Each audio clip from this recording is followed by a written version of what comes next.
welcome to another edition of the Sports One. And we are back. We got the full crew in the house. That is what it's all about. The Yankees, out of any team in the league, are the best equipped to handle a blow like this. I think there is a higher power at play here. He's due law of averages. That dude is the ultimate scrub. It's trash. Yeah. Every person you have in there is fucking trash. Next game, you're going to see a big performance. You can see it in the end of the game, and I'm just totally stoked and excited for this. We are back. Welcome to another edition of the Sports Sport here on a thirsty Thursday. And once again, it is the Barnes and Michael show. Tony continuing to recover, but we're going to see him back here soon. How you doing, sir? Dude, I'm doing great. I think my favorite, like, you have so many lines, but I love in the intro. If people go to the archives, has obviously changed since day one of you being here. But I think my favorite is the and welcome back, and you extend the what is it again? I'm blanking. You're saying like the we are back. Yes. Welcome. Yeah, I love it. And I actually just got a text from one of our own here, Michael Bucca. I guess he's not tuned in because he just asked, when is Tony coming back? Unless he is tuned in. But he hates me, so. But Michael loves Michael. I do. Yeah. I mean, there's no hate on my end. Yeah, like I told him the other day, listen, everybody's going to have their own sports opinion. That is what keeps the world turning. Exactly. And you know that better than anybody. 100%. But so a lot going on in the world of sports as we inch closer to Super Bowl 59, Chiefs and Eagles. So, of course, excited about that. The MLB offseason moves on, a couple of more on the smaller side of things, but some moves yesterday and just a lot of conversation, about the Yankees offseason. It was funny. I saw Tommy in the TCA chat talking about this because I was listening to Rick and Dave in the car this morning as well. And he was like, oh, here goes like the Rothenberg Yankee hate segment. It's the way he says it. You know what I mean? It just doesn't sound objective. At the end of the day, we know, what's good, what happened in the offseason. Obviously, of course, no matter how anybody wants to spin it, going in, you didn't expect to lose Soto, so that's a big part of the team. But just the way he says, he's like, yeah, they're good in every other facet of the team, but there's always that so just that lingering doubt and negativity that we just don't need. So I just got a chuckle seeing that Tommy was well aware of that. And I know Is Tommy a Yankee fan? Oh, he's a big Yankee fan. Yes, oh, wow. Absolutely. And he was talking about, going to the games, back in the day. I think he hasn't been recently, but wants to get back there. So him and I both want to do that. My last game was the September 11th game. What, 3 years ago now? But with that one, though, was at Citi Field? Correct. Right. Okay. Gotcha. Or wait a second, though. We went for your birthday. Yeah, that was the last game. Was epic. That was the last game. Yeah, that was the last time. What's his name was good. Rizzo. Rizzo. Yeah. Hit the homer. Yeah, that was crazy that it just happened to be, that we were at that game. I mean, just anytime you can be in the building for a walk-off, it's always special. So, that definitely was a great time.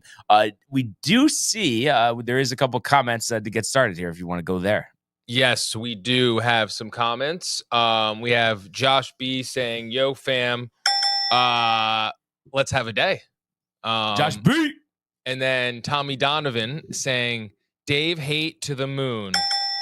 Yeah, I mean, it really is unbelievable. And I just question, because it's like, obviously, they have a big following. People have been listening for a while, but just why, I don't know. He in his head that he doesn't think that, maybe sometimes it gets old or, not everybody wants to hear that. Not everybody is just like a diehard Mets fan like him. But I do wonder why he just continues to go down that road. If deep down he thinks it's funny or something. I don't know. It just it's just not entertaining. Even then, Josh agreeing, which he's usually backing them up. Yeah, no. Well, but thank with you. This, Sorry. No, he said that it's been the same thing for a while. Me and him have talked about it many times. I just despite all of that nonsense, I cannot wait for the season. So it'll be here before we know it. Pitchers and catchers, and I think it's just really the true redemption season, Michael. Mm-hmm. And it's just one of those things. Like I think the two biggest monkeys off the back. Like one is obviously that, the Yankees aren't the same team anymore. They're never going to return to the heydays of the late 90s, early 2000s. But all it takes is one special season. Obviously, they were very close last year. And then number two, I think you can't underestimate the fact that, your captain, Aaron Judge, there's doubt cast over him just in terms of hitting in the postseason. Even Josh himself has said, until he sees it, he's not going to believe it, more or less. And then you couple that with the fact that, that fly ball in game 5, was the start of the unraveling of that game. So you would think he's coming back more determined than ever. And I think that should be scary, for the opposition because, he's out to prove a lot and he knows, he really doesn't need to prove anything regular season wise. It's just postseason wise. I know he knows deep down that he can carry a team and he's going to, and he knows that the Yankees need it. And I'm really looking forward to watching it. That's for sure. So we'll get to those couple baseball moves in a sec. First thing I just wanted to start with, no Rangers last night. Obviously, the Knicks were playing and they did beat the Nuggets. We'll talk about that later. But for me, a big, I guess I wouldn't call it a mystery, but just kind of just a surprise. I knew going into the season, UConn being the two-time defending college champs, you have to temper your expectations a little bit. And, they have had this McNeely injury, who you would think, it's any game now, he's going to make his return, which will, provide a big boost to the lineup. But I just in no way, shape, or form expected them to struggle the way that they have, where it's just every game is a struggle. And it's a question if they can do it. It doesn't matter who the opponent is. This one was against DePaul, a team that they had beaten by 13 earlier in the season. And they ended up winning by 11. But it wasn't pretty from the start. And it's kind of interesting. The theme for me, and I think a big reason why, the team has been playing the way that they've been playing here, as they were down 14 at one point in this game to a DePaul team that has one conference win, is Alex Karaban. I mean, he came back, he was named the captain. He's supposed to be the leader of this team, filling the void from Castle, from Klingon, and Cam Spencer, who I think really was an underrated member of this team last year. And he just has not had that consistent performance. And you look at this box score last night, 1 of 14. I mean, that's just you could say someone's struggling. What do you mean that's so 14, good? It's no, UConn's the best. It's I'm shooting out there. So kind of nuts. I mean, sure, he chipped in with the 6 rebounds, 8 assists, and made 6 or 7 free throws, but I don't know if it's a mental block, whatever it is. And maybe too, like I said, with McNeely coming back, that will kind of ease the burden. Right on the head, here. Your brother. Yes, Corey. And he was actually just texting me about the Rangers, acquiring some players and talking about his frustration with the Islanders, because he's a big Isles fan. But he says, Caravan, 1 of 14 and 0 for 6 3-pointer. Oof. And yeah. Also, shout out Nelson. What up, Nelson? Yeah, what up, Nelson? Good to have you guys with us here. But yeah, I mean, it's just that is like kind of, the big elephant in the room. Like, when is it, going to get together? And also Mary Materiello, I see, says, hi, fellas. Good morning, Mary. Always good to hear from her. Yes. And, you look around the rest of the team in this game. Reed really stepped up. He had 16 points, 6 rebounds. Also 2 steals, 2 blocks, and 2 assists. Solo Ball, has been pretty good this year, kind of coming into his own. He had 16 points, 5 rebounds, 2 assists, 2 blocks. So they're getting contributions, from other places. But I just think Caravan right now is holding them back to really being, the team that they can be. So I think that's been the biggest reason. So it's Caravan, McNeely not playing, and hopefully he'll be back for these big games coming up against Marquette and St. John's. But then also I noticed the inconsistency from 3-point range, and that's something that plagues all teams, whether you're talking about college, even high school, obviously the NBA. But it's like, it doesn't always need to be a 3-pointer. Obviously, if you're in the groove, you're in the groove. Caravan with the 0 for 6. And then Diarra was 1 for 4. So, 31.8% from 3-point range, but you're missing 15 3-pointers. So that's a lot of possessions. And if you think about if you went with, more high probability shots there, a couple more points, it's kind of a different game. But obviously it was just important for UConn to get the win here. It just obviously they're going to have to play a lot better next time out, which is going to be on the 1st. So that'll be on Saturday, Marquette, Fox, 8:00 game. So just a lot on the line. The first matchup between the two teams, and Marquette is ranked number 9. So that's going to be a test, and I'm just having the hope, like it was when they were struggling, coming off the 3 losses in Maui. They rose to the occasion against Gonzaga, who at that time, I think now they've fallen to being an unranked team, but we're a top 10 team in America. This will bring the best out of this UConn basketball team. And obviously, yes, Michael Butka, Hurley, a driving force, of course. But at the end of the day, you could have the best coach in the world.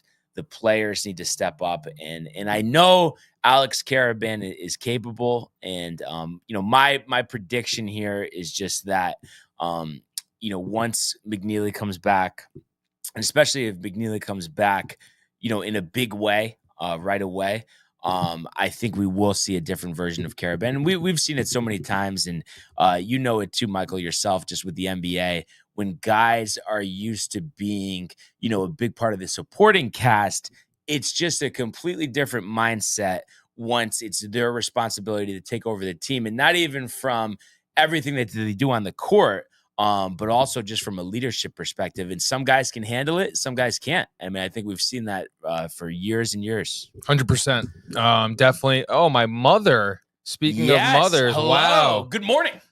Good morning, mother. Hope you're having a good day at work. So good to have her with us as well. I mean, that's that's where we're really at right now. And it's interesting too. I mean, I think this is good. I think first of all, are you, I don't know if you're just like fatigued from Michael Butka, but are you like a little like hurlied out right now or no? Like I have no problem with him. I think he is a psycho, but no, I like him. He's a great coach. Yeah, but you just, is it though? You've heard, is it like you're just tired of talking about it a little bit though? No, I have my stance on him. I'm telling you, dude, Butka can hate me all he wants, but I totally believe he's going to be a Knick head coach one day. That would be crazy. I mean, I'm going to look it up real quick while you're talking, but I'm pretty sure I'm correct. And it's interesting too. What do you think? I mean, I think this is a good thing to say just because, I mean, it's showing belief in the rest of the team. But he said, and this is, I think, right before the game yesterday, on Liam McNeely's return, we don't need a savior. I mean, I think that's the right thing to say, just meaning that, like, the guys in here I believe in, they could do it. Yeah. Obviously, he'll be a help. But we have guys in here, who can step up and do a good job. So I would think, it's been a while, and you never know, with these ankle injuries, how long it'll really take to heal. But I would think, because it's been a month now, that he would be back on Saturday for this Marquette game. Did you ever have like a bad like ankle sprain, like when you were playing basketball at all, or no? Oh yeah. What was like the longest you were like kind of like? I played. You just played through, but it was terrible, or no? It's always terrible, but it's you got to play, dude. Because it's like your career is so short, and like it's like the sentiment, the next guy's up. So you always want to be available and ready, and there's no time for excuses, when you're in a season. Yeah. I mean, I don't know his extent what's his injury. It just was, I think it was a high ankle sprain, but I know those are supposed to be the toughest. Yeah. No, mine was more low ankle sprain. As Danny, my godfather, my whole family's in here right now. Let's go. A family affair. Saying good morning to you. We'll get to this. I know you're going to talk golf later. So, Bruiser, hang 10. Please tell me we aren't crying about PGA pace of play here. Morning, fellas. Let the Pebble Beach begin. USA. So yeah, TV Bruiser, good to have him in the building, and obviously we're pumped for Pebble Beach to get underway. The unfortunate thing, I always love these West Coast tournaments. The courses there are great, but because of the time difference, they don't tee off till 7:35 local, 7:35 a.m. local time. So, or 8:35 local time, actually. Excuse me. So, that's kind of right towards like the end of the show. So it doesn't give us an opportunity to look live in, but. If anybody gets underway while we're still on, we'll mention it. And you want to hear some Hurley stuff tomorrow? What do we have on Hurley here? So various sources. And where would you have where's this article from? X. Okay. .com, which I trust a lot. Various sources stating that Hurley was considered NBA offers, obviously, including a notable one from the Los Angeles Lakers. His ultimate NBA destination is the Knicks due to his East Coast roots and personal connections. Turned down the Lakers job to stay at UConn to three-peat with the potential of making his way to the NBA. That's interesting. So Buckton can hate me all he wants. I mean, but he clearly isn't talking to his guy enough.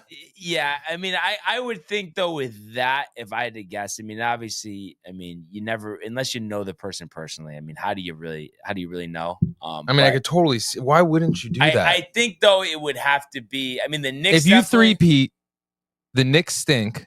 Don't make the finals. Don't win a championship. That whole thing gets played out with Thibodeau, and that job becomes available.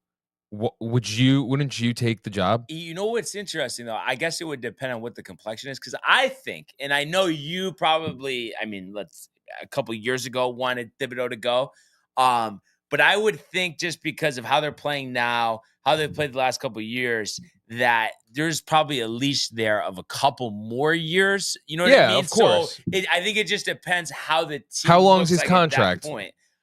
That's actually a good question. I got it. But I would think he's a lock for post 6 years, 2029, 2030 season. So, I mean, that's the time frame. Yeah. Well, the interesting part is, though, the Knicks team is going to be completely different by then. So it's going to be interesting to see who they have at this point. Like, really, he would be best served there right now. You know what I mean? Because by that point, we're talking about 29. So 5 years from now, Cat is going to be in his mid-30s. Same thing with Brunson. You know what I mean? You're going to need youth at that point. That's fine. That's what I feel like that's what he would want. Though, yeah. So it just depends. Get young guys who they bring in. Bruiser's loving my cross necklace. God bless the USA, baby. That's right. USA. And I know TV Bruiser probably wants to get to the Ryder Cup. I don't know about those prices. I think we're talking about like $1,500 for a ground pass, but that would be pretty cool. But yeah, so I am, excited to see if, with McNeely coming back, if that can transform this Uconn team. It's been tough to see because, like, it's one of those things, whenever you're a fan of a team and you see signs that aren't good, it's tough not to kind of fall into this negative mindset. But I just feel like because of the coach, because of the talent coming back, and because of the belief in the coach and the program in general, that all hope is not lost. And it's not about how you start, it's about how you finish. It just, the time is now with these big games coming up. So we'll definitely have to keep an eye out for that. But if we could actually take a trip to the world of Major League Baseball.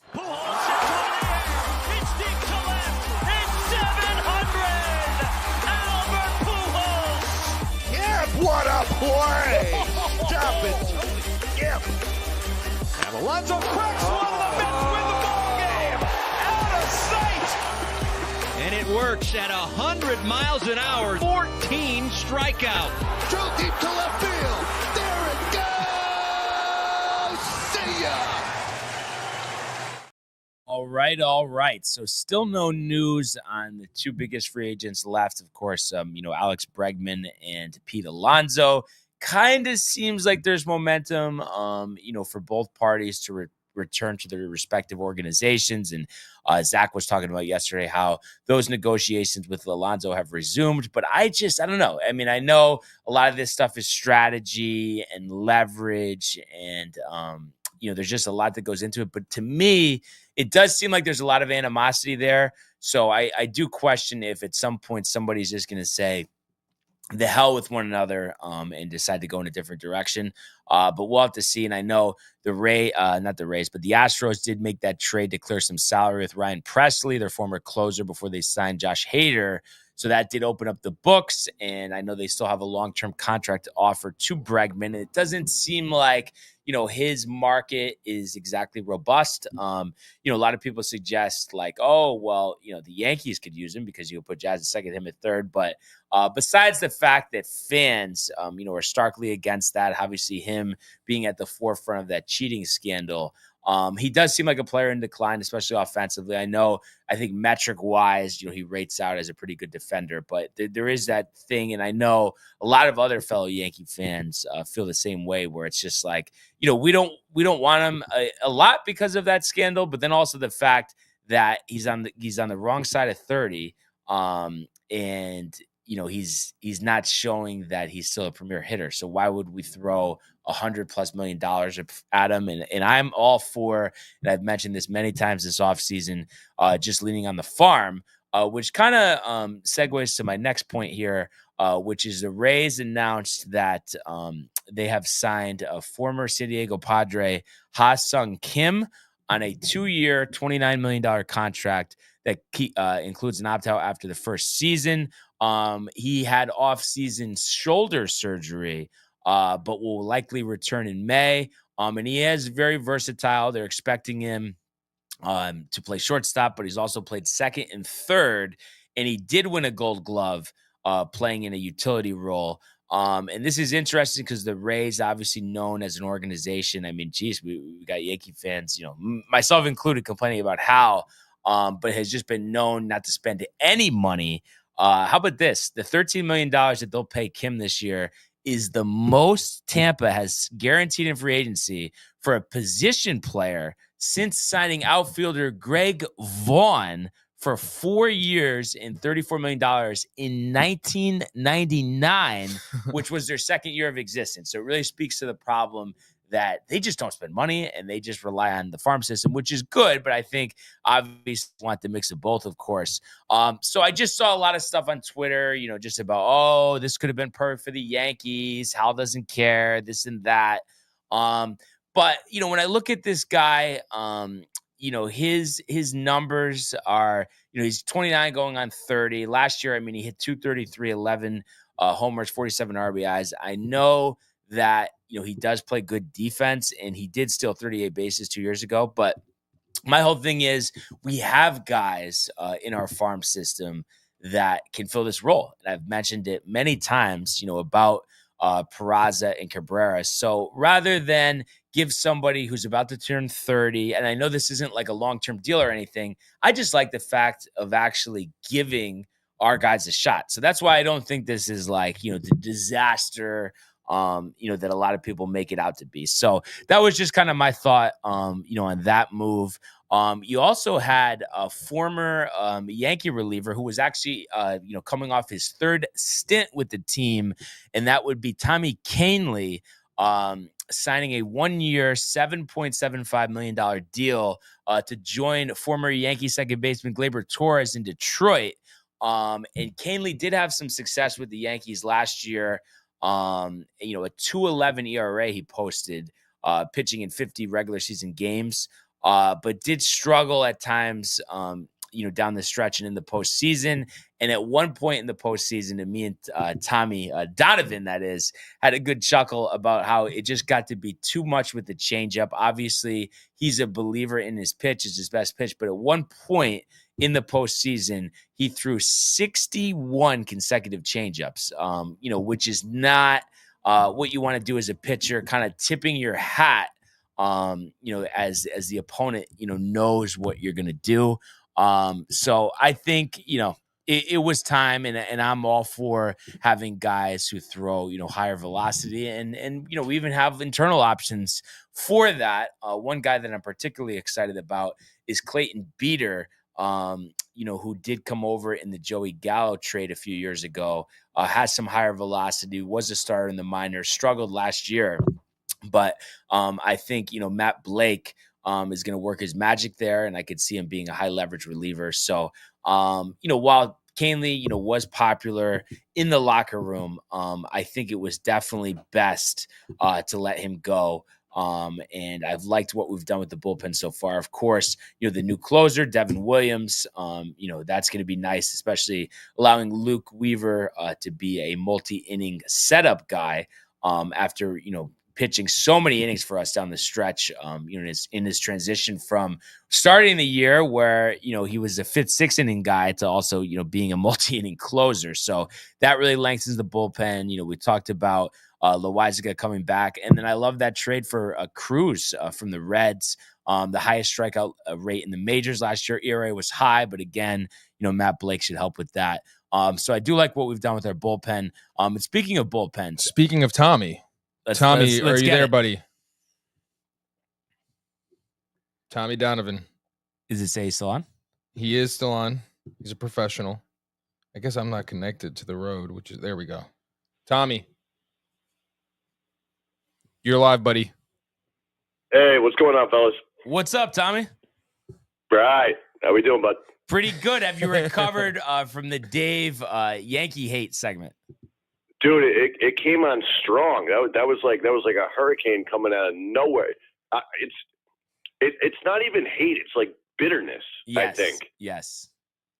He just can't get over the fact that the Mets, even with signing Soto this year, still are the second act until they prove otherwise, and he just can't stand the notion, and then just always like just the constant reminder about how he feels the American League is weak, and just even the way he was talking about, and I know you heard this when he was saying like all these things that they're better at, but then like when it comes to offense, like but that they're not better there, and it's like I understand like the common sentiment, of course. I mean, Soto is a Hall of Fame player. But I just think you can't discount that. I think it really evens out just from the fact that we had a third of our lineup as an automatic out last year. I just feel like you can't discount how valuable it is to have hitters 1 through 9 who can actually contribute. No, dude, I totally agree. And like usually, like listening to the K Show for all these years, most of the Yankee hate comes from Yankee fans that call that are, watch on Yes. And just like old curmudgeons. And for me, I just looked at it like, listen, Brian Cashman went to, what did he go to, $730 million? 760. Dude, he went right there. Yeah. Like, so for him to pivot immediately and get freed and get Devin Williams, Cody Bellinger, Devin Williams, right, and the first baseman whose name is escaping me right. Goldschmidt. I mean, like, dude, immediately made moves. Mm-hmm. So I don't know how any Yankee fan or any Met fan could even talk smack about the Yankees. They did with they rolled with the big boy, Steve Cohen, and that's the other thing that people don't understand is that Hal Steinbrenner owns 55% of the Yankees. The other 45% is private investors. So they don't want him just spending money blindly like the way George used to do. Yeah, no, absolutely. I did hear that. And one thing, and I was going to look this up, but do you know, has it been like that? Or like, when did that change? Or has it been like that for a while with like the whole 55% thing? That I don't know. I don't know when they sold off shares. I couldn't tell you that. But that is interesting because we do think about them, always, controlling the whole team. Obviously, they still have the majority stake, but that is why it's called like Yankee Enterprises or whatever. And it is interesting. And I was kind of wrestling back and forth with this, and a lot of negativity. And I'm sure you heard like the passing spot with Kay, or the highlights of it anyway, where he's just kind of really going after Hal for being afraid of that luxury tax. But I think, when you look at this right now for free agency, I mean, there wasn't really anybody that like we should have signed, I felt like, because of that number. And obviously you're still investing over $300 million. The one thing that I just don't like is, and I feel like you've probably seen this too, it does seem like they're kind of squabbling here with Tim Hill. And I just feel like I really liked what he did last year, and I just can't imagine his salary is that high. And I just think it would be a really good idea to bring him back. How do you feel about that? I mean, do you feel like that's very important, or do you feel confident that they could find the next Tim Hill if it doesn't work out? Yeah, unless they have confidence that they have another guy coming up through the pipeline. And Cashman has been good at like squeaking out relievers that you didn't see coming. But I mean, Tim Hill should have been on the mound instead of Nestor Cortez in that Friday night game against the Dodgers. So I'm a Tim Hill fan. I don't know exactly what he's looking for price range wise, but I mean, if you're going to play hard, but I don't know. And then if I can go back to the Hal discussion, George was not really in control of the team in the mid 2000s, and Hal was the one that went out and spent the money on CeCe and Burnett and Teixeira and got us the 2009 World Series. So Hal will spend the money. Yeah. No, he just says, "Oi." But what do you think though? Like, and I think, like I said, I would feel differently, in upcoming free agencies. But I guess from what I gather, the reason why they had paid, this third level luxury tax the last couple of years, and it gets higher as you do it every single year. So I guess that's why they're trying to avoid it now. But is it for you? Does that only bother you if it comes in the way of signing somebody, obviously, that, can really help the team? I mean, what do you just think about that hard line in the sand? Because I know that's been a big point of conversation the last couple of days. Yeah, it seems like some owners are using it as like a hard cap. But like, I don't mind if that means chicken tenders go up from $8.45 to $9.30. Like I can live with that. But yeah, go get the players. Yeah, absolutely. And just right now, we don't want Bregman, and Alonso was never a fit. So, those guys aren't out there. But I guess too, and like they're toying around with, bringing in like a veteran as an idea for third base, I guess, because it seems like, they want to go with Jazz at third. But I just feel like it's just really, I mean, unless it's like literally an invite to, spring training, like I don't want Paul DeJong or Jorge Polanco on the roster. It's like, so that's why I feel like this whole thing can turn to like a blessing in disguise with, not wanting to go over, a certain point with the luxury tax, because we haven't given these guys opportunities. So this is finally the time that we can. And I'm just excited about that. And I definitely, as much as I like Oswaldo, I definitely think Peraza is the guy I want to see there, because he was hyped for a while. I could not agree with you more. Give Peraza some run. I know he's came up as a shortstop, but put him at third base. He's got the arm. He's obviously can field. Put Jazz at his comfortable second base position, and then let that play out. And also, I think Dominguez should play center, and Bellinger should play left.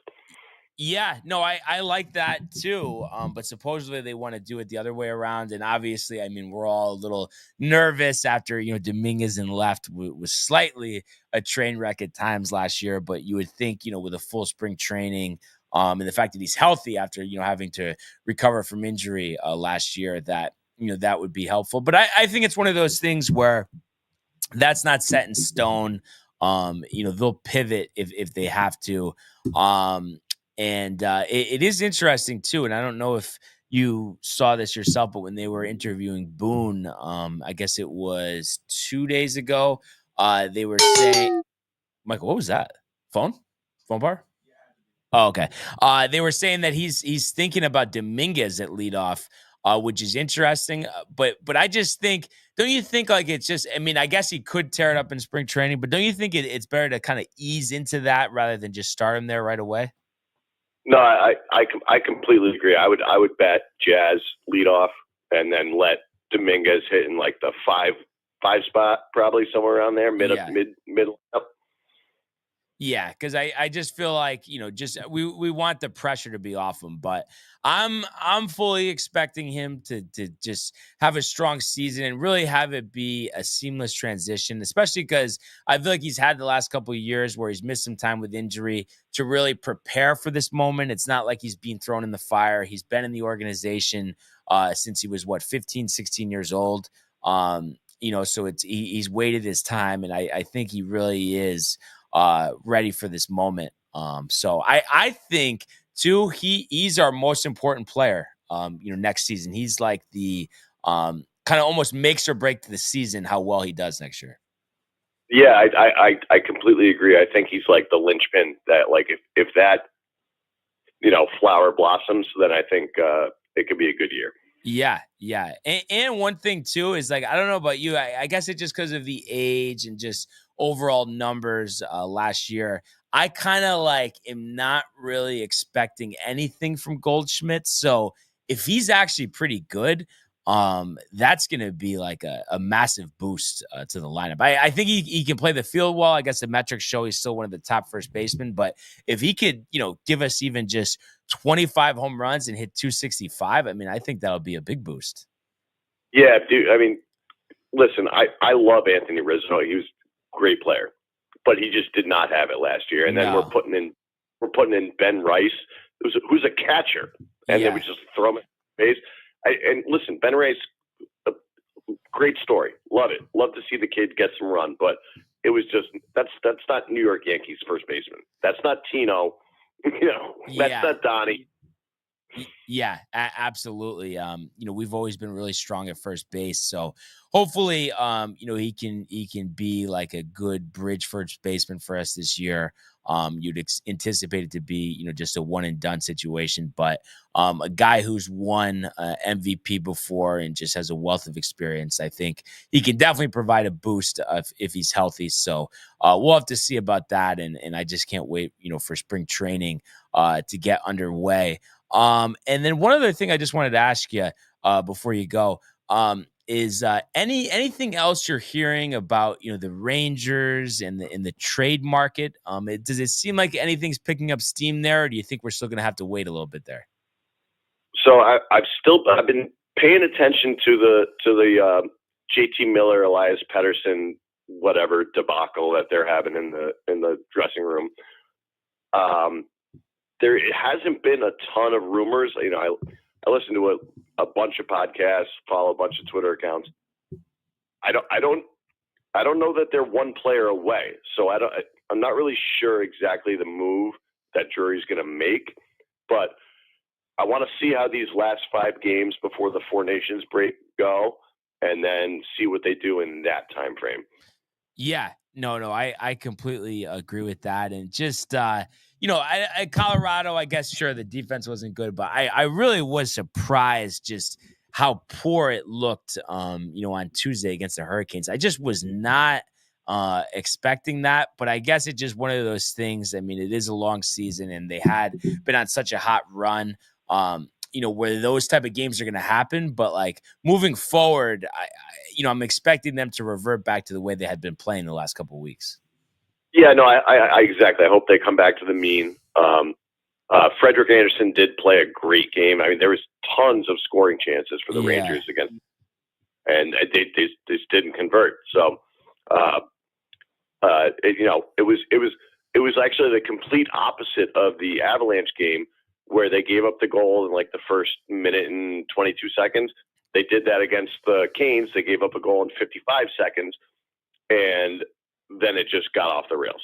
Yeah, absolutely. And I think, with the next, 3 games coming up in Boston, I think we would say is not the Boston, we've been used to the last couple of years. But it's still it's not a team that you could take lightly, and especially the first game of the 2 out of the next 3 that we're going to play against them is in Boston.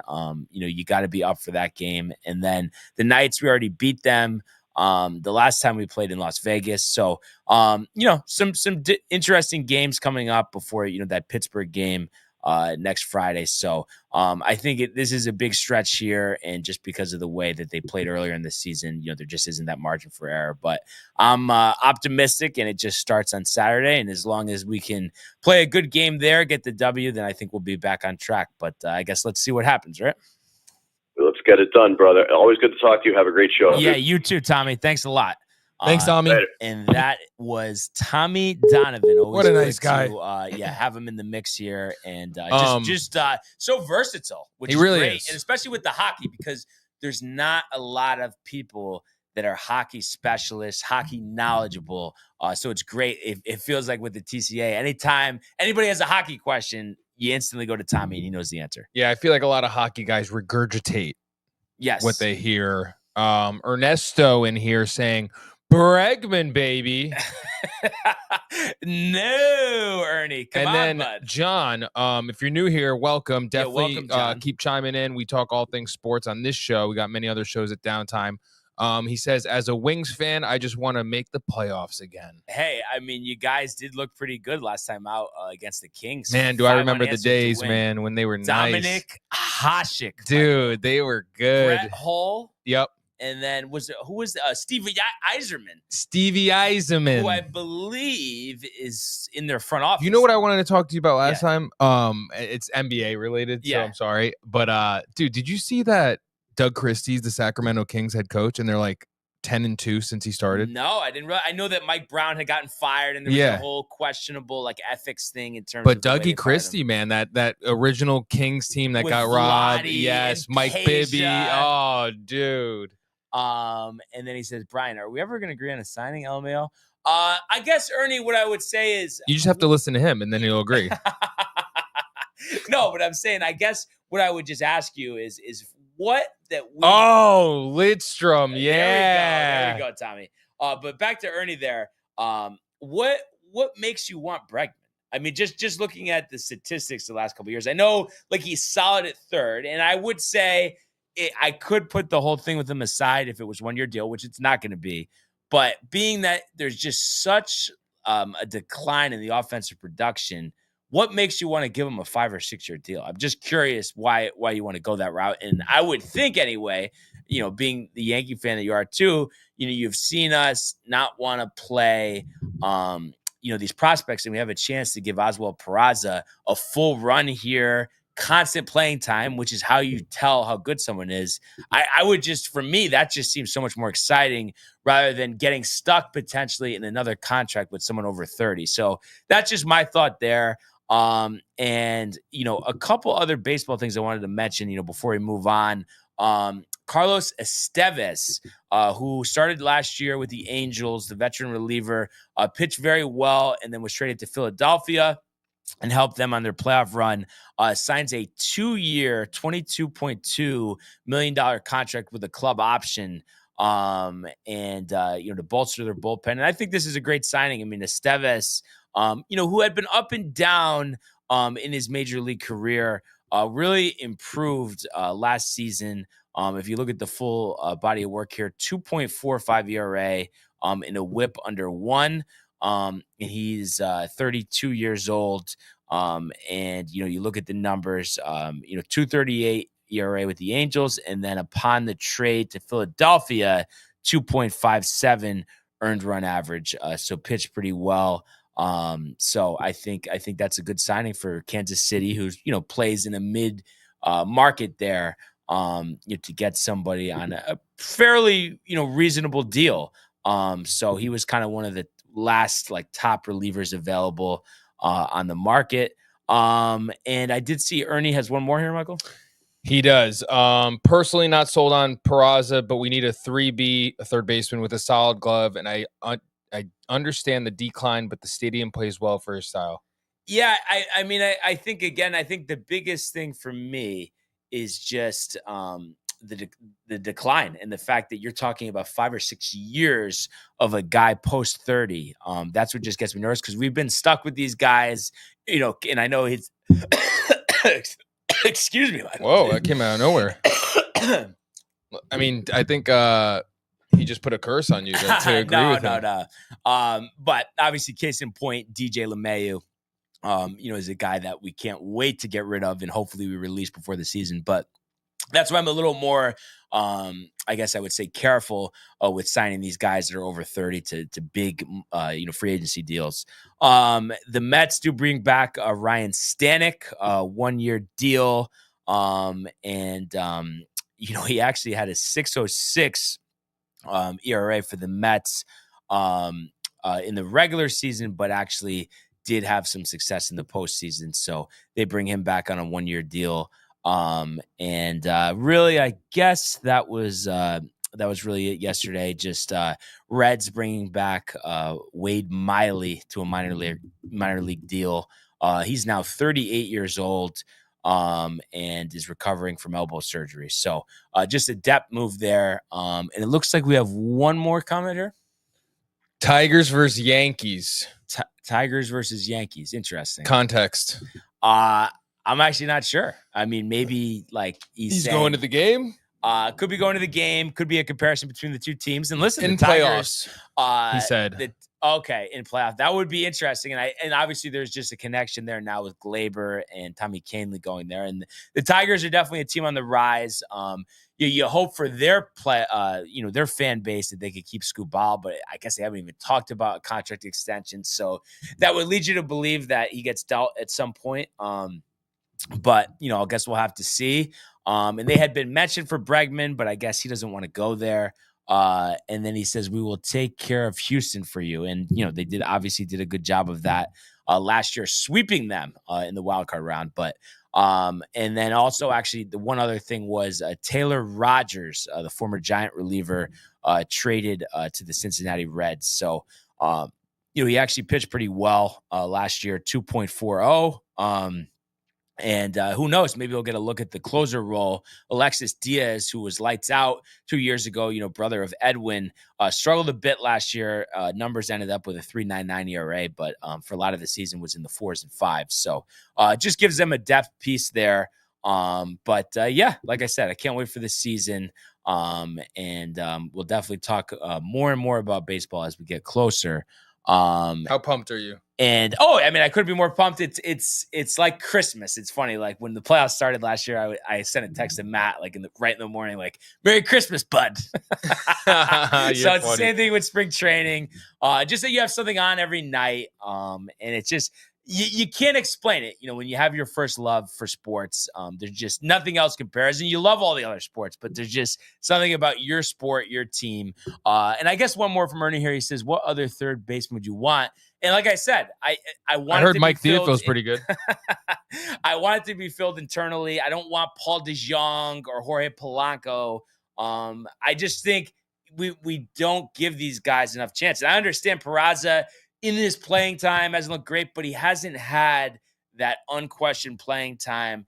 Opening day, he's going to be the third baseman. He's going to play, 12 out of 13 games. Like, just give him that. And I think we haven't given him that. And there's a reason why he was such a highly touted prospect. He's good with the glove and he can run. So I think those are all elements that this team needs. And I think, we'll see his confidence grow as he's given more playing time. Obviously, Oswaldo Cabrera is an option, but I like his versatility off the bench. So that's what we got for baseball, Michael. But if we could go to the world of the National Hockey League. Let's do it. Here he comes. McDavid shoots. Top shelf. He scores. Captain with the overtime winner. That's the middle. It's a world-class hit right here. Tomsky stepping. Rink Washington made the full split save. Are you kidding me? Turn. Side of the net. Between the legs and they score! Filthy. David Pastrnak. The silver trophy to the Golden Knights. I see on there, Ernie also saying, I can agree with that. There you go. There's something you agree with. There we go. And me and like he's just talking about bringing in players because we had done some of JD's podcast before, and I think he had mentioned about Santander and stuff. But I think the biggest reason too is just like I was just very careful, who the Yankees are going to bring in because like we've signed guys that we've given big money to that have hurt. So I just want to make sure that we're not stuck in those situations again. And it also looks like we have two more here. John saying, I forgot the Wings play Edmonton tonight. Yes, we will cover that, John, in our Hockey Frenzy coming up momentarily. TB Bruisers, TFB, right? TF Bruiser. TF. Yeah, you've been saying TV. I don't watch hockey, but whoever got yard sailed in that clip was awesome. I would recommend it, Bruiser, honestly. I think he would like it. Because I swear to God, like it doesn't make sense because I talk about it all the time. I'm very big into the Rangers right now. But I was very against it. It's just like there's no scoring. This is so boring. And what really led me there. Barnes was a rapper in his past life. Yes, exactly. And what really led me there was just the monotony, as we like to say, of the NBA and the guys not caring, but the guys in hockey caring every single night. And so pumped for especially Obi. If you just go there, if you just go to a game live, Bruiser, I'm telling you, it just gives you a completely new perspective and a complete respect for these hockey players. So I highly recommend it. And Tommy's saying Caps play tonight. OV watch continues. So before we get to tonight, last night, we did have the 5-pack. So just running down that quick here. The Wild 3-1 over Toronto. I was surprised about that one. I thought the Leafs at home would hold, but Gustafsson had a nice game here, 32 of 33 in net. And the Wild have played very well on the road here, 19-5-3. This has definitely been a surprise for their team. And you look at who got in the score sheet. I feel like I can't even begin to pronounce this name, and maybe Tommy knows. But it looks like Nutdinov, which is probably somewhat close, but not at all. But I'm sure Tommy's on it. He had his second. Jared Spurgeon had his sixth on a power play. And then Tony somewhere is laughing. Foligno had an empty netter late to make it 3-1. Nylander, the only goal for Toronto. Toronto still, despite the loss here, 30-19 and in 2 losses and 19-11 at home. That was the first game of the night. And then what does Tommy say here?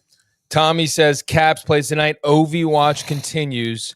Surprised the Wild looked that good without Kaprizov or Kiprizov. Kiprizov is probably how you say it. So Tommy probably trying to help me out there. Ovi would have already broken the record if they didn't even get drafted during the lockout. Oh, okay, yeah, and if he didn't break his leg this year too, so he missed. He's such a beast. I know. No, they don't build him like that anymore. No. Oh man. And the Panthers returned to their winning ways against the Kings last night, 3-0 at home. Bravowski with a nice game here, 29 of 30. And Matthew Tkachuk had a goal and 2 assists. Bennett also finding the back of the net for Florida. They moved to 30-19-3. Kings fall to 26-16-6. The Devils shut out the Flyers at home 5-0. Luke and Jack Hughes both having a goal and an assist, and Jake Allen stepping in for Jacob Markstrom with the shutout here on 24 saves. So the Devils 29-18-6. Flyers dropped to 23-23-6. The Canucks win 3-1 in Nashville over the Predators. The Canucks 23-17-10. Still crazy that they have 10 overtime losses at this point. The Predators 18-24-7.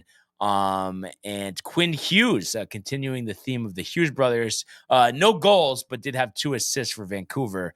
And then the only other game of the night here, and I think I see here, he says spelling error on my part. It's I think it's Kaprizov, if I'm not mistaken, because I had been saying Kaprizov, but I think it's Kaprizov, Tommy, if you could verify that. But the Penguins finally win again. They had been struggling 3-2 over Utah.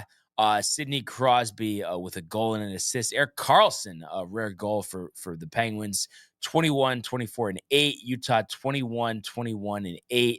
And there's been a lot of talk about that pending name change coming up next season. You know, the lawsuit or not lawsuit, but just like the patent. And he says that is correct. So that's what I thought there. Tony, I think, gave me the right one on that.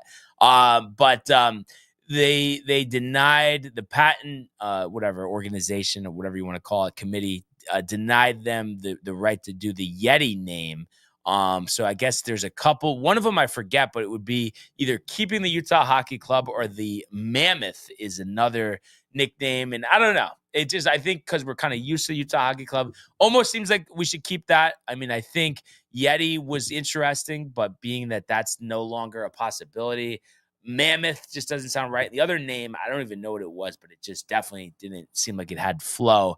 And then John also says, I'm just waiting for Quinn Hughes to New Jersey.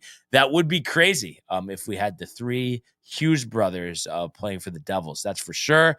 A lot of action tonight. So I honestly need to take a sip of water before we start here. The mucus buildup this time of year is like no other. But Michael, if you could strike up the music for a Thursday Frozen Frenzy.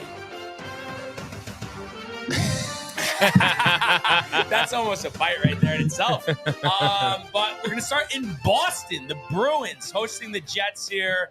Boston, plus 125. And Winnipeg here, minus 145. You look at these 2 teams, Boston, the whole Jim Montgomery saga, interim coach, have been hanging around. But I definitely like Winnipeg in this one. They've been on a roll. They've won their last 4 games. And what Connor Hellebuck does on a night-in, night-out basis, I mean, you look at the numbers, 31-7-2 with 6 shutouts. Let's make it a 7th, honestly, because I think he's on fire. I think there's a belief in this Jets team. I'm going to say that they're going to win this game 3-0.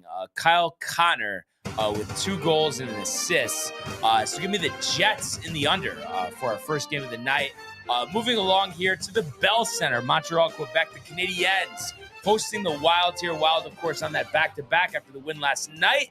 The Canadiens 24-21-5, 13-9-4 at home. The Wild 30-17-4, 19-5-3 away from Minnesota. Tommy's chuckling somewhere, but I have to go with my boy Montembeault. And not a shutout. I mean, I know Wild are probably a little tired, but I think they'll be able to find the back of the net. But I think the Canadiens, just are going to really hold them in check for the most part. And I think this is a game that they're going to win 3-1. Montembeault, the start of the show, I'm going to say he's going to go 34 of 35 in net. 25th win of the year for Montreal. Give me the Canadiens in the under. Moving along here, still in the 7 o'clock hour, the game that Tommy referenced, the Senators hosting the Capitals. Both teams minus 110 here. Senators 26-20-4. Capitals 34-11-5. And we're just at a point, especially against teams that, are decent but not great. How do you go against Washington? I mean, they've just had quite the season. All the time missed with Ovechkin, it doesn't even matter. 2 good tenders in Lindgren and Thompson. So there's just a lot to like there. And how about Thompson? Tommy was mentioning the contract extension the other day on JD's show. 23-2 with 3 overtime losses. That's unbelievable. Talk about a run. I'm going to say Ovechkin, 2 goals and an assist. Washington will win this game 4-2. So give me the Capitals in the over. Moving along here, and we are still in the 7 o'clock window. The battle of 2 teams who haven't been playing their best hockey of recent. That would be the Lightning and the Kings. The Kings losing last night. The Lightning losing to the Blackhawks, I believe, last time out, 4-1 just 2 days ago, and have lost 4 out of their last 5 games, and so have the Kings. Something's got to give. Only other matchup between these 2 teams this year.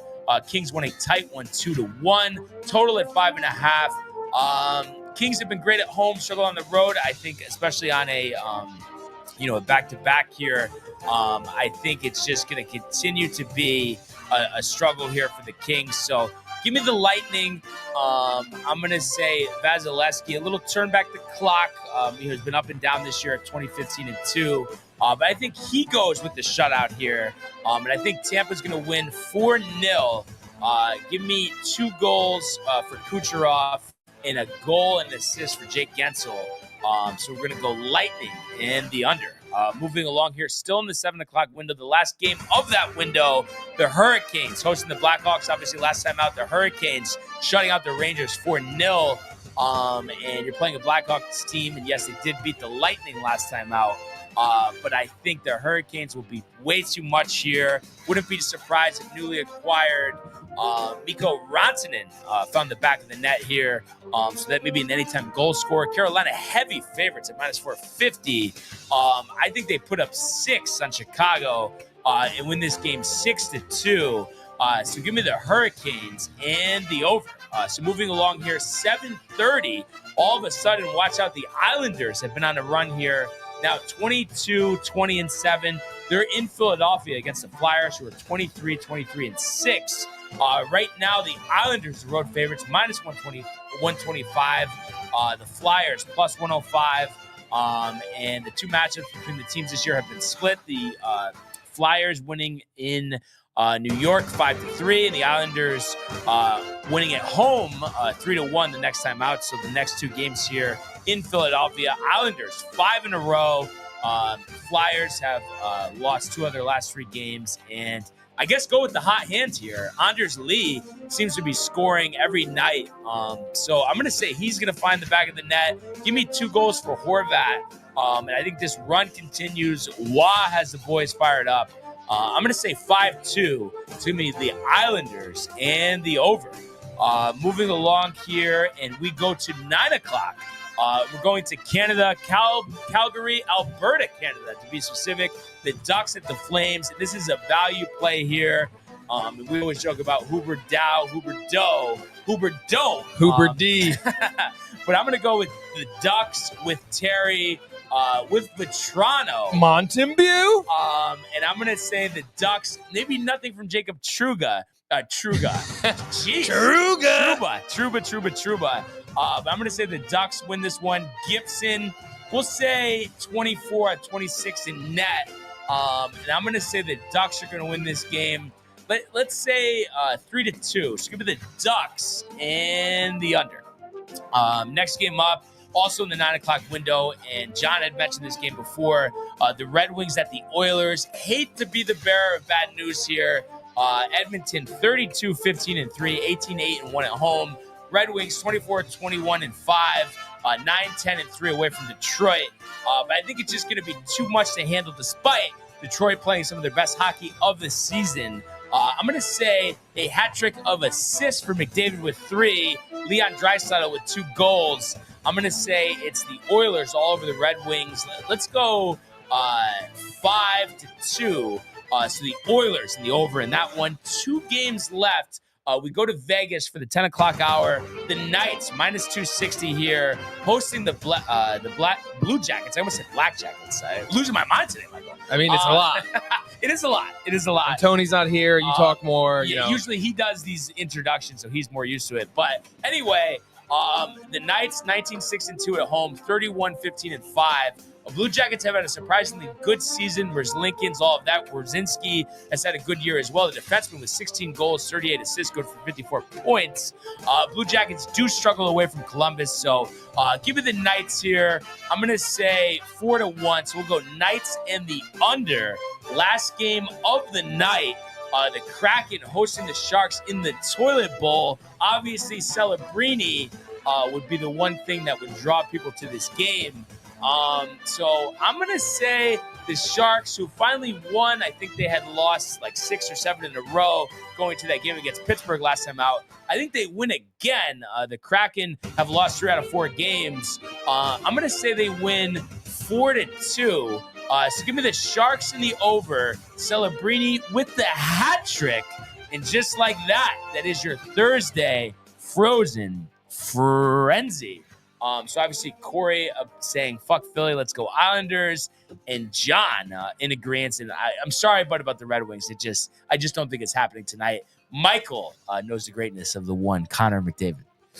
I love that man. I wish he was a New York Ranger. It is going to be interesting. Like, what do you? And I know this is very hypothetical because odds are, I mean, great players, they don't get traded all the time. Probably won't come to the Rangers, but if he does, Michael, how do you think Tony's going to play it? You think it's going to be an instant 180? So excited. McDavid's the best. No. What do you think he's going to say? We're giving out too much, man. Yes. 1,000,000%. We're not going to be good anymore. The whole, just the thing. Will it be like him last year at my place when Mahomes won the Super Bowl again on the couch? No, but that was pretty crazy how much that bothered him. I really couldn't believe it. It's like, Tony, you're not even a fan of the Niners. Like, this year's going to be way worse for him when they three-peat. Yeah, it probably will be. If Cam Talbot is not playing, it's going to be 10 to Edmonton. 10 would be kind of crazy. But yeah, lots of hockey on the docket tonight. So it should be a great night. And definitely it's about to be even better right now because it's time, Michael, for a Panini pull here. And we're doing Major League Baseball. So the 2024 Panini Prism had some good luck. It's almost a little symmetrical because last time we did this poll, it was just me and you. Yesterday, me and Zach did the football cards, but we did get that George Lombard Jr. card, which is going to have a lot of future value. Dude, that was sick. And then yesterday, you guys pulled Bo Nix rookie card. Yeah, Bo Nix and a ton of other players. TJ Watt, are you kidding? Yeah, Bernie Sanders. Oh, yeah, Barry Sanders. Both of us are going crazy. Bernie Williams. Well, you're thinking Bernie, too, because Bernie, our guy. Yes. But I think you never call him Bernie, though. You always call him Danny, right? I do. I was call so him confused at that at first, but then when I met him, I was like, okay, I see why he's being called Bernie Williams. Mm-hmm. And Bernie, one of the all-time legends. Like, was he always one of your favorites or no? Loved him. And I don't know if you remember, but he was kind of criticized a lot, like, as his career went on. Oh, the arm's a little weak. Not a player, but it's like, I feel like people don't realize he was automatic with runners in scoring position. He was like a walking 300 hitter. Imagine him in today's game. Like, people would be drooling over him. Clutch. Clutch. That whole team. Definition of clutch. Can't discount. And Tony taking it on the chin, saying, "I think Tony is the most misunderstood person on the planet." And don't feel free to interrupt, Tony. I would like you to comment back what the reaction would be if the Rangers do acquire McDavid someday. And I'm sure the first thing he's going to say is, "Well, what's not going to happen?" Yeah, either that. So it's not going to happen. We'll see if he wants to answer that question.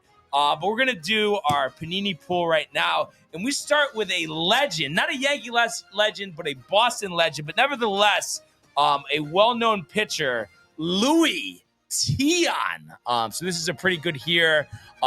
He was affectionately known as El Tiante, a powerhouse ace for a Boston squad that boasted formidable teams through the 1970s, utilizing pinpoint control. The Cuba-born righty twice led his league in earned run average, 3 times in shutouts and once in strikeouts per 9 innings. So an absolute legend, 229 career wins. Good way to get started here. And then we're going to have to do some research on this. And I know Corey is very big with these cards, but this card is called a prismatic card, and it's Matt Shaw, someone I'm not familiar with, but it says Shaw's time is coming sooner rather than later. After progressing from rookie ball to Double-A in short order in 2023, Corey, the vaunted Chicago prospect got up to a red-hot start in 24. With Double-A Tennessee, he simply smoked the ball over his first 9 games, slashing .370, .553, .778 with 3 home runs. So if Corey could offer something on this Matt Shaw card, but I think anytime you get a prismatic card, Michael, the color, this is definitely a special one. So we move along, and this is actually our second card of this player.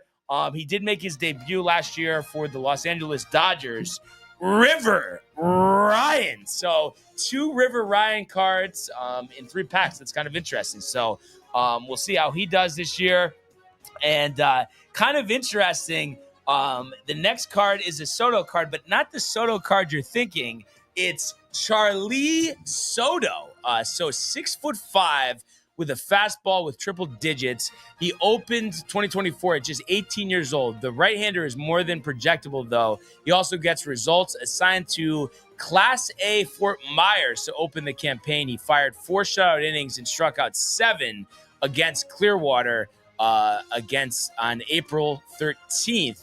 And he's the first player ever drafted out of Reborn Christian Academy in Kissimmee, Florida. So a prospect yet again to look forward to, and kind of symmetrical here, Michael. We start with a legend. We end with a legend, Mr. Cub. Everybody knows him, Ernie Banks. So the Hall of Famer, an absolutely legendary player, number 103 in this Panini pack. So I think that's a great way to conclude the pack, an all-time legend. So recapping once again, we get the Louis Tion, we get the Matt Shaw, Prismatic, we get River Ryan, Charlie Soto, and Mr. Cub, Ernie Banks. And just like that, that is your Panini pull. And I do see, Michael, yes, we do have a he's couple here. more comments. So Tony says, yeah, what are we giving up? And then Joey calling me a socialist, loving Bernie Sanders. He's a commie. So anybody that sees this name up here, know he hates America. John saying F Boston too. Absolutely. Wow. F Boston in a big way. And then Corey, like the legend he is, coming in here, LOL, dollar card or so, unless it's a refractor of some sort, but didn't look like it. But you never know. You never know, too. He said, I think you were asking who he is, though, no? How's he doing? I was, but I guess, I guess a top prospect, it looks like in the Cubs organization. So Corey knows his cards, huh? Oh, yeah. Yeah, he's big on the memorabilia. He just pulled, I forgot, this Paul Skeens card that was like ridiculous. He got from a pack.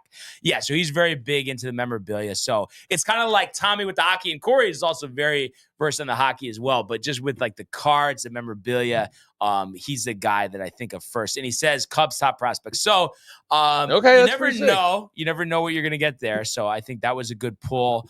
There he is, Joey, coming right in China flags. And then the last thing that I really wanted to mention here, we did see the Knicks win. Sorry. We didn't get teed off yet, Michael. Sorry, my bad. I would like to go to Augusta, believe me. That would be nice. But the Knicks did get the win last night at home against Denver, 122-112. Jalen Brunson leading the way with 30 points, 15 assists. Tony loves this song, by the way. Oh, yeah. It's big for him. OG Anunoby, 23 points as well. And then Cat with a quiet game, 14 points, 10 boards, 5 assists. I'm sure still nursing that thumb injury. But the Knicks are 32-16, 17-8 at home. We did mention the stat, I guess JD had mentioned last time we did the show, Michael, 2 days ago, about the records against the teams that were, was it over 500 or something like that? Where it was like they were 500 around against those teams. But obviously the Nuggets are a good team. But it is interesting. I don't know. Is it just me, or do they still, for whatever reason, not seem the same as that championship team from 2 years ago? Yeah, I think it's Tony's boy. Mike Malone? No. Jokic? Jamal Murray? Jamal Murray. Tony Being not loves the same. Jamal Murray, and it's a searching thing, if you can imagine. But yeah, I don't know. Maybe sometimes you win a championship and then the momentum, the motivation. Just Trade isn't the deadline's same. next week, I believe. That's interesting. I think it's next week because they do have the trade deadline time up on here. America, John. Yeah, you tell that Chinese commie bastard. I'm gonna actually look that up, but I did see. I'll look it up real quick. I know you saw this about Fox. Have you heard anything about where they're thinking for him? Oh, I heard about that. I heard Sacramento's thinking or San Antonio Next Thursday, by the way. Next Thursday. 3:00. Let me look up real quick. Fox NBA New York trade Times rumors. has something, but I'm sure they'll make me I got subscribe. it. Oh no, dude, I got it. X is the source, bro. I'm telling you. They're saying maybe the Spurs. Yeah, the Spurs are one of them. He has a target destination in mind with multiple sources indicating the San Antonio Spurs, his preferred landing spot. The interest stems from the prospect of playing alongside Victor Wembanyama And Stephon Castle. Also, well, he might be included in that trade. You Actually, think? I mean, yeah. Wow, I don't know, man, about that. Miami Heat are a trade destination as well. Jimmy Butler, lack of draft capital might complicate a potential trade. Houston Rockets as well are entered into the De'Aaron Fox sweepstakes. There's also speculation with your Los Angeles Lakers. And yeah, that looks like it's about it, but you never know. Yeah, and obviously, where's Jimmy Butler going to go? You think he ends up going to Golden State or no? Do I think he's going to Golden State? De'Aaron Fox? No, Jimmy Butler, I'm saying. Oh, I would like to see that. You think his attitude would actually change, though, or Draymond would make him more crazy? No, he'd be great there, I think. And then also, they just beat OKC last night. Only two teams to have beaten OKC 2 times or more this season, them and Dallas. And if I'm not mistaken, was it the second time that SGA had 50 and they lost? I think he had 52. Yeah, he had 52 last night. And I think that I saw something this morning that he's like minus 600 to win the MVP. And it's kind of crazy. I remember that draft day trade, like it was yesterday. The Clippers had drafted him and then traded them to the Thunder in the Paul George deal. And it's like, wow. Could you imagine if they had hung on to him? Paul George, too. Talk about a guy that's just kind of falling off, huh? I mean, he said he's very sad that since he's left Indiana, he's had no tribute videos. He's been crying. Every time that he's come back to Indiana, you're saying? Yeah, no tribute videos ever. I mean, tribute videos aren't everything, right? I mean, they're not just handed out, even though he thinks they are. Yeah, exactly. And then, I mean, really, other than that, okay, we got John Pollack. What would Golden State give Miami for Jimmy Butler? See, that's the thing. I don't know if they have like a ton of guys that they want. I guess they would give like Podziemski and Kuminga as part of that package. Trade proposal 1 would be Jimmy Butler. Warriors receive. Heat receive Andrew Wiggins, Gary Payton II, Kevin Looney, Jonathan Kuminga, Brandon Podziemski, and a 2025 first-round pick, as well as a 2027 first-round pick. But don't you think that's one of those deals? I mean, I know one of those guys could end up being pretty good, but you just kind of know from the surface that like you're really not getting anything back. Maybe the first-round pick turns into something, but from who? Those guys? Yeah, I like Gary Payton II. I feel like I like him, but he's like a second unit defensive player. But that like those are championship.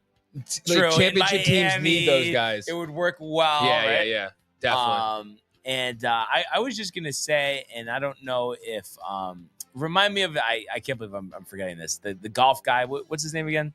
Which one? In the comments, like he was commenting earlier. Oh, our boy TF Bruiser. TF Bruiser. I was just gonna mention. We still have not teed off at Pebble Beach, but I was just looking at some of the pairings here. One power pairing that I noticed was Rory McIlroy and Ludwig Aubert. That's going to come up at 11:48. They're going to play Spyglass today, so that should be a good one. Some feature group coverage on PGA Tour Live, ESPN Plus. You also have Scotty Scheffler making his season debut alongside Brian Harmon. He's also going to be playing Spyglass Hill. That's at 12:01. And then you have Matt Fitzpatrick and Cam Young, 12:14, also at Spyglass. JT and Jordan, that's always a good one, again at Spyglass. This one, 12:27. And let's see, looking down the list here, defending champ Wyndham Clark playing Pebble with Sahith Theegala. That's 106. And also at 106, playing on the back, Shane Lowry and Aaron Rye. Will Zalatoris, Chris Kirk, 106 at Spyglass. Tony Finau, Max Homa, 119 at Pebble Beach. And let's see. And Victor Hovland, Ricky Fowler, 132 at Pebble Beach. So some good golfers out there. Second, signature event of the season. And right now, a shade under 50 with 5-mile-an-hour winds. So conditions, I guess, a little cold, but it looks like the wind isn't hollowing too much. So we'll definitely talk about this tomorrow. And it's kind of a different Friday show coming up because usually, there's not a lot of room for other sports, but because of the bye week in between the championship game and the Super Bowl, time will allow for that. And of course, we'll get into tonight's hockey and over the weekend, the Rangers, the Bruins, all of that. And of course, the big matchup with Uconn and Marquette. But I have to say, here we are, Michael. Another successful show in the books. And it was an absolute pleasure. Also, one more here. I can see the Clippers going for Butler after Paul George left in free agency. I don't know, with Kawhi and everything, it just seems like it's just not happening over there. And then Kawhi just had his season high last night. Yeah. And James Harden's been having a great season. But then we'll see tomorrow. Kawhi Leonard expects to miss 4 to 6 weeks with knee surgery. Something like that. It happens every time. Yeah. We know it. But that being said, we'd like to thank everybody for tuning in today and continuing to comment, like, and subscribe. All of the archives on the YouTube page, Tony, Michael, Renee, and Jay in costume, the merch at downtowntv.com. We want everybody to enjoy the day, enjoy the games, and we will see you mañana. Hey guys, Tony here from Downtime TV checking in. I want to thank all our fans out there who's been liking, subscribing, sharing our content. You guys are the best. You guys are our bloodline. You make us love what we do. Thanks again.